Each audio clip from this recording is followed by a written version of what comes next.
The Football Association of Ireland was founded in 1921 and gave birth to the Free State Football League the same year. In 1949, the league became known as the League of Ireland. The league has seen many changes over the last number of years, but the one thing that remains the same is you, the fans. The best thing about the League of Ireland, I think, are the fans.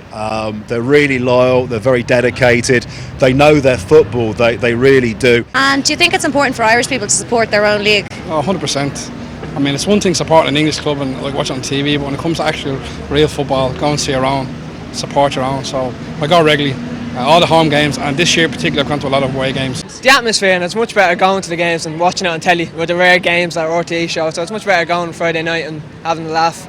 It's the privilege of going to the matches and not having to get any flights and stuff, and then you're supporting your own country as well. If a country has pride in itself, it needs a good domestic league, and everyone turns out to support Ireland at Lansdowne Road. Why not their local club? There's such more of a community thing in it, and I think, you know, to me it's much more of a raw thing. There's nearly a punk attitude to League of Ireland, you know, because everyone knows each other and it's more of a vibe to it. I mean, I can understand people supporting English teams. Okay, you've got some of the world's best players. But atmosphere-wise, you have to actually be on the terraces. TV is great these days. We've got slow-mo and HD and all those kind of things. But you don't really appreciate what football's all about, how a team works, you know, all the off-the-ball stuff, until you go to games. And I think to support your local team is just really important. So why did you stop going to Shamrock Rovers games? When they left Billtown, I say they spent years at different grounds, Talca Park, RDS was a shout, Drummond Ground, that stage. I say you wouldn't shoot real football there, you know. Like, I say it's only now that they've got a home for their own, you know. Like that's really it's kind of. I say I'm not living in the area anymore. I'm not living in Tala, you know, so I wouldn't go down that far to watch them. What I say. It's not really advertised to enough, and it's not. No, this is where we're from. The clubs are fairly far away, you know, so you wouldn't really be going to them. And who do you follow? Man United. I'm from Donegal myself, and there's one club, and that's Finn Harps, and they're not great to watch either. Do you know what I mean? So, you should kind of follow. I suppose, if you're in the close locality, I would be a good bit away from Finn Harps, and I have never been to one game, do you know what I mean? So, I suppose if I was living closer to them, I probably would follow them a bit more, you know. So, you know, it works like that, I suppose, you know. And do you go over across water to see your team play? When I can, yeah. And what do you think we can do to improve our own national league here? There's no money in it, so it's not going to improve. You know, the standard of football and players is not good enough for you know, to be seen. Like Sky Sports is the big pull for everybody. Everybody watches that. So until it gets as somewhere too big to get onto Sky Sports, it's never going to have the same impact as the Premiership, you know. It's a money thing, isn't it, really? You know, there's obviously not as much money put into the League of Ireland than there would be obviously in the Premiership. Even the Scottish League is miles ahead of the Irish League, you know.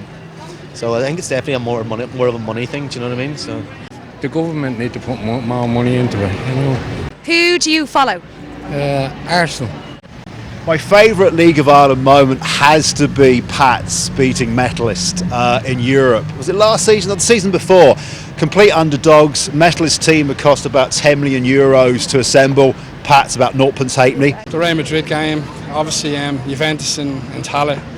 Even actually, like I was on the subject last week at Dalymount Park, Bowles, that 94th minute equaliser. My favourite Pats moment was going to Berlin for the Hertha versus Pats European match, which was probably one of the best matches I've ever been at. Result didn't go our way, but it was to see this so-called small League of Ireland team in a stadium that had so much history was phenomenal. So how does a Northsider come to support Shamrock Rovers? Shouldn't you be a Bows-man? I should be technically. My mum's Cabra, but my dad's from Pearse Street and he's a Rovers man, and him and my mum used to go there in the 60s before I was born.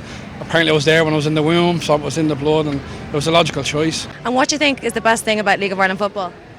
The crack, the laugh. I think it's good atmosphere. Some games, especially Pats and Rovers, or Pats and Bows, Dublin Derby's great atmosphere. That's what I like about it. What I'd say to the people who denigrate the League of Ireland is you haven't been. Patently you haven't been.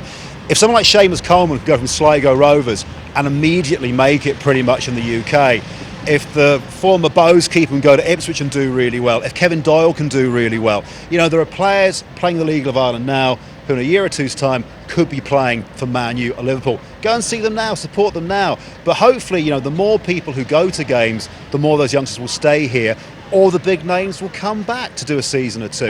It's just really important. Support your local team. The quality of the football is amazing. And look at Pats beating Metalists. Look at Shells living with Deportivo for 90 minutes. There's not a huge gulf in quality anymore.